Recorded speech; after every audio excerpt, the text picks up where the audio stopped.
Voici nos révélations de la soirée. Qui étaient réellement les morts d'Afrique? Le célèbre docteur Paul Hadjié nous l'enseigne dans les bulletins et mémoires de la Société d'anthropologie de Paris. Le mot mort provient du grec et du latin, a été attribué aux populations noires du nord de l'Afrique par les Grecs et les Romains avant notre ère. Tout nous montre qu'antérieurement à la colonisation romaine elle-même, l'élément noir constituait la majeure partie de la population de cette région. Nous avons les recherches du docteur Adolphe Bloch et celles de l'anthropologue Berthelon qui viennent confirmer le docteur Hadjié. De même que nous avons l'historien Chancellor Williams dans son ouvrage « La destruction de la civilisation noire », page 207. Les morts originaux comme les Égyptiens originaux étaient des Africains noirs. Ou bien Shakespeare qui utilise un Africain pour représenter le mort dans sa célèbre œuvre « Othello, le mort de Venise ». Les plus anciens auteurs affirment aussi la noirceur des morts. Strabon, Procope, Corypus, etc. Mais en vrai, qui est mieux placé pour témoigner de la couleur de peau des morts que ceux qui se sont battus contre les morts? Ça tombe bien, nous avons la chanson de Roland, ce poème épique qui raconte l'invasion des morts dans toute la péninsule ibérique, c'est-à-dire l'Espagne, le Portugal et le sud de la France, à partir du 8e siècle jusqu'à la fin du Moyen-Âge. Roland est le neveu de Charlemagne. Il s'est battu férocement contre les morts, assoiffé de vengeance pour avoir été colonisé par les Grecs et les Romains. Page 171. Quand Roland aperçoit la jante maudite, jante signifie espèce ou race, qui est plus noire que de l'encre, et n'a de blanc que les dents. On comprend déjà ici que Roland ne voyait pas des morts représentés comme ça. Page 151. En tête de la troupe mort, s'avance un sarrasin nommé Abîme. Il est noir comme pois fondu. De la poix, c'est ça. Page 170. Le roi des morts est blessé par Roland et s'est enfui. Mais son oncle appelé le calife, lui, est resté. Il est le chef de la race noire. Il y en a plus de 50 000 qui chevauchent fièrement et en grande colère.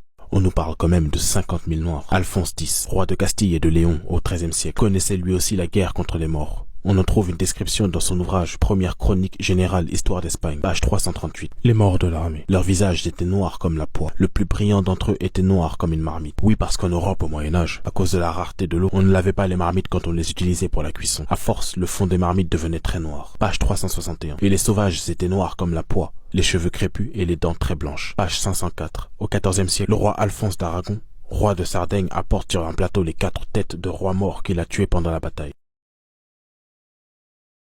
Et devinez quel est le drapeau de la Sardaigne après cette victoire. Exactement comme celui de la Corse lorsqu'elle s'est libérée du même ennemi. Je crois qu'à ce stade, honnêtement, seul le déni pourra venir contredire le témoignage de ceux qui ont combattu contre les morts. Mais enfin, tout ça pour dire, comme l'affirme le docteur Berthelon, dans mort, il est inutile de chercher d'autre étymologie que le grec noir. C'est une appellation basée sur la pigmentation des populations asservies par les immigrants apoclaires. Cependant, enseigne le docteur Hadjié, le sens de ce mot a subi plusieurs détournements de son sens primitif, mais sa première signification est celle-ci. Noir, désignant les Noirs d'Afrique du Nord avant l'invasion blanche. Ce n'est qu'après que le mot s'est attribué aussi aux envahisseurs de ces populations noires. Voilà. En fin de compte, c'est le docteur Bloch qui a raison. C'est inutile de multiplier les preuves à ce sujet. La vérité est la vérité, et elle sera toujours mensonge pour les plus conditionnés. Voilà, c'est la fin de la première partie sur les morts. Je posterai la deuxième partie dans 2 jours, où l'on verra comment les morts ont civilisé l'Europe. À bientôt. Voici la deuxième partie concernant les morts. Comme nous l'avons vu, les morts étaient noirs.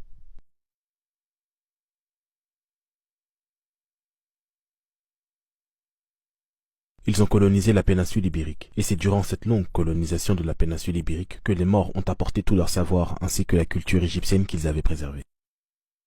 Dans l'Antiquité, le savoir était centralisé, c'est-à-dire qu'il appartenait à un parent et à un système commun. Le système de sagesse ou les mystères de l'Égypte que les Grecs appelaient Sophia. Cet ouvrage très instructif, L'âge d'or des morts, d'Ivan van Sertima, nous apprend en détail toute la contribution civilisationnelle des morts en Europe, qui a commencé d'abord dans la péninsule ibérique, puis la réputation des réalisations morts ainsi que certains morts eux-mêmes, notamment l'emblématique savant Viriabe, surnommé le merle noir pour sa belle voix et son teint noir, se sont propagés et ont influencé toute l'Europe. Europe qui au Moyen-Âge, malgré les jolies représentations qu'on nous montre, était en réalité retombée dans un état semi-barbare à la chute de l'Empire romain au 8e siècle. Je sais. Il est plus facile de tromper les gens que de les convaincre qu'ils ont été trompés. Mais par amour de la justice, on peut toujours essayer. Le taux d'analphabète était exagéré. Il y avait du cannibalisme. De l'humain cuisiné et vendu. Les gens se mangeaient soit lors de famine, soit parce qu'ils croyaient aux protéines que ça leur apporterait, soit lors de rituels occultes. À cause de la rareté de l'eau, on ne se lavait que 2 à 3 fois par an.